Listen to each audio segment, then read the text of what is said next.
ሴት ልጅን እርካታ ደረጃ ማድረስ ውስብስብ የሆነ ነገር አይደለም። አብዛኛው ወንዶች ቢሮ ይገቡና ብልቴን አስረዝሚልኝ፣ ቀጥ አድርጊልኝ፣ ክትር ብሎ እንዲቆም አድርጊልኝ፣ ውፍረቱን ጨምሪልኝ፣ ለረጅም ጊዜ እንዲቆይ አድርጊልኝ ይባላል። እነዚህ ነገሮች የወንድ ልጅ እርካታ በጣም የሚወስኑ ነገሮች ናቸው፣ ግን የሴት ልጅን እርካታ የሚወስኑ አይደሉም። 85% የሚሆኑት ሴቶች የብልት መገናኘት አይፈልጉም። እርካታ ደረጃ ለመድረስ በእጅ ብቻ እርካታ ደረጃ ሊደርሱ የሚችሉ ናቸው። ባለቤት 85% ውስጥ ናት ወይስ አይደለችም የሚባለውን ነገር ደግሞ በልምምድ ቀስ ብለህ የምታውቀው ነገር ነው የሚሆነው። ልዩነት ደግሞ ሁለቱም ናቸው እርካታ መድረስ ያለባቸው። ስለዚህ ባለቤትህን በፈለግከው መንገድ እርካታ ደረጃ አድርሰሃል። የአንተ እርካታ ደግሞ የሚወሰነው ብልትህ ግትር ብሎ መቆሙ ላይ እና ሰዓትህን ጠብቀህ መጨረስ ነው። ሳትፈልገው ቀድመህ የምትጨርስ ከሆነ ወይም ከምትፈልገው ሰዓት በላይ በጣም እየቆየ የምትጨርስ ከሆነ ብልትህ ልፍስስ ሆኖ የሚቆም ከሆነ ወይም መሀል ላይ ግንኙነት ከጀመርክ በኋላ መልሶ የሚልበሰበስ ከሆነ በተለይ ደግሞ ጠዋት ምንም አይነት የመቆም ምልክት ከሌለበት የቶሎ መጨረስ፣ የዘግይቶ መጨረስ፣ የብልት አለመቆም ችግር ሊኖርብህ ይችላል። እነዚህ ነገሮች ሆርሞን ላይ፣ ደም ስር ላይ፣ ነርቭ ላይ፣ ጡንቻ ላይ ያሉ ችግሮች ሊኖሩ ይችላሉ።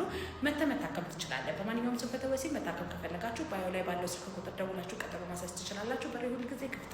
ሴት ልጅን ኦርጋዝም ላይ ለማድረስ ኦር ሳቲስፋይ ለማድረግ ላይክ የእነሱ 15 ደቂቃ 20 ደቂቃ ምናምን መቆየት አይደለም። በስነስርዓት ሰውነቷ እሷም እንደምትፈልግ ካላወቀና ሪች ለማድረግ ዊዛውት ኤኒ ካይንድ ኦፍ ፔኔትሬሽን ሴት ልጅን ማርካት ይቻላል። ምክንያቱም የሴት ልጅ በዋነኝነት ያለው ይሄ ሴክሹዋሊ በጣም አክቲቭ እና ሴንሲቲቭ ኤሪያዋ ክሊቶሪየስ ነው። ክሊቶሪየስ ደግሞ ኤክስተርናሊ ያለ ነገር ነው። ስለዚህ እሷን ሳቲስፋይ ለማድረግ ከሆነ በደንብ ኮሚኒኬት አድርጎ ዊዛውት ኤኒ ኢሹ እርካታ ላይ ማድረስ ይቻላል። አሁን ወንዶች 25 ደቂቃ ምናምን ረጅም በቆየ ነው ጀግና ምናምን ያልከው ተርም የሚሰጥ ይሄ ደግሞ ለሴት ልጅ ምክንያቱም በፔኔትሬሽን ኦርጋዝም ሪች የምታደረግ ሴት ኦልሞስት 60% እንደዚህ ነው። ሁል ጊዜ አይደለም እሱ። ስለዚህ እሱ ረጅም በቆየ ቁጥር እሷ እንደውም ድራይነስ ሊያጋጥማት ይችላል፣ አንኮምፈርታብል። ይህንን ራሱ ኢንድ ለማድረግ ነው አንዳንዴ ሴቶች ኦርጋዝምን ፌክ የሚያደርጉ